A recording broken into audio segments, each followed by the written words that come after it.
তার নাম হচ্ছে সামাতুবা। ছবিটার দিকে খেয়াল করেন।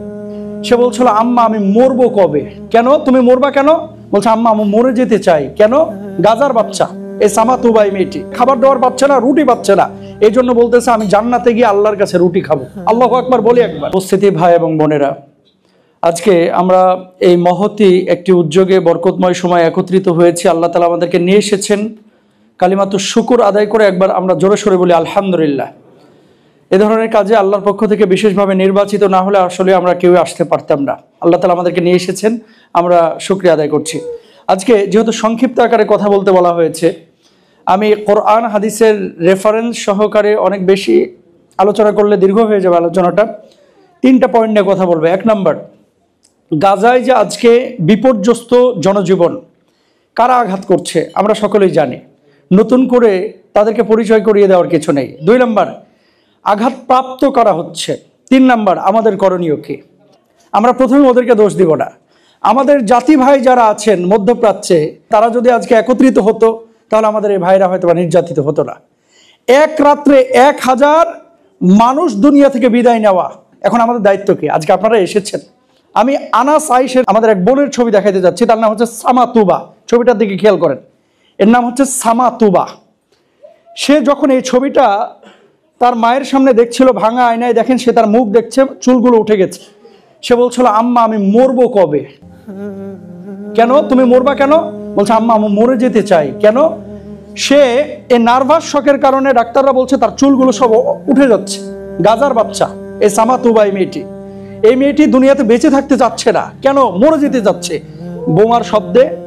এই যে যেখানে সেখানে মানুষ মরা লাশ পড়ে থাকতে দেখছে, কারো বাবা নাই, কারো মা নাই, কারো বাচ্চা নাই, খাবার দাবার পাচ্ছে না, রুটি পাচ্ছে না, এই জন্য বলতেছে আমি জান্নাতে গিয়ে আল্লাহর কাছে রুটি খাবো। আল্লাহু আকবার বলি একবার। আল্লাহর কাছে জান্নাতে গিয়ে রুটি খাবে। আমাদের বাচ্চারা আইপ্যাড চাই, আমাদের বাচ্চারা গেমিং সফটওয়্যার চাই, আমাদের বাচ্চারা ল্যাপটপ চাই। এই বাচ্চারা ল্যাপটপ চাচ্ছে না বোন, এই বাচ্চারা চাচ্ছে একটা রুটি, একটা রুটি। সে রুটি খাবে, এর জন্য আল্লাহর জান্নাতে যেতে চাই। অবশ্যই মুসলিম বিশ্বকে দাঁড়াতে হবে আল্লাহর আদালতে যদি আমরা তাদের জন্য কাজ না করি। আল্লাহ আপনাকে আমাকে অনেক ভালো রেখেছেন, ইংল্যান্ডে অনেক ভালো রেখেছেন, সেখান থেকে কিছু শেয়ার করা আমাদের দায়িত্ব। 2 নম্বর ছবি আমি চলে যেতে চাচ্ছি।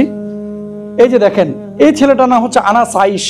এই বাচ্চাটা মাঝের, সে ফুটবল নিয়ে বাসার ছাদে খেলতেছিল। বলটা নিয়ে নিচে গিয়েছে, যাওয়ার পরে মাঠের মধ্যে 5-7 মিনিট বল নিয়ে খেলছে তারা ভাই বোন। বাড়িতে এসে দেখলো বাপ মা দুইজনই নেই। মিসাইলের আঘাতে বাবার শুধু বাম হাতটা খুঁজে পেয়েছে, বাম হাত আর বাম পাটা খুঁজে পেয়েছে, গোটা বডির আর কোনো চিহ্ন নেই।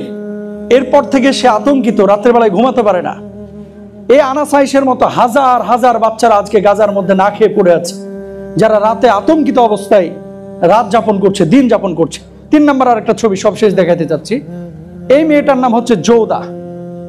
এই মেয়েটার নাম হচ্ছে জৌদা।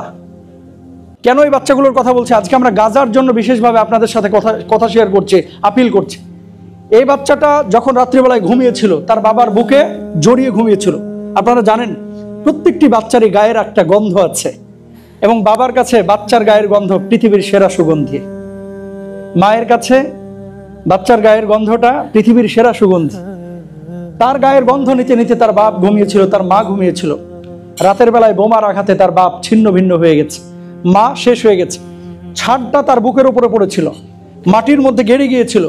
মুখের মধ্যে 1 গালা বালি নিয়ে সে চিৎকার করছিল, আমাকে বাঁচাও বাঁচাও। ততক্ষণে মা বাপ শেষ। এই বাচ্চাটা এখন জীবিত, জৌদা নাম। এই বাচ্চাগুলোর জন্য আমাদের কি কোনো দায়বদ্ধতা নেই? আমাদের বাচ্চারা কত ভালো আছে, আল্লাহ তাআলা কত ভালো রেখেছেন। এই বাচ্চাগুলো আমাদেরই বাচ্চা। আল মুসলিমু কা জাসাদিন ওয়াহিদ। সারা পৃথিবীর মুসলমানরা হচ্ছে একটা দেহের মতো। সুতরাং এই বাচ্চাদের জন্য আমরা হাতটা বাড়াবো ইনশাল্লাহ। পারবো না ইনশাল্লাহ? যাদের সাধ্য আছে, যতটুকু সাধ্য আছে, আর আমরা দোয়া করবো।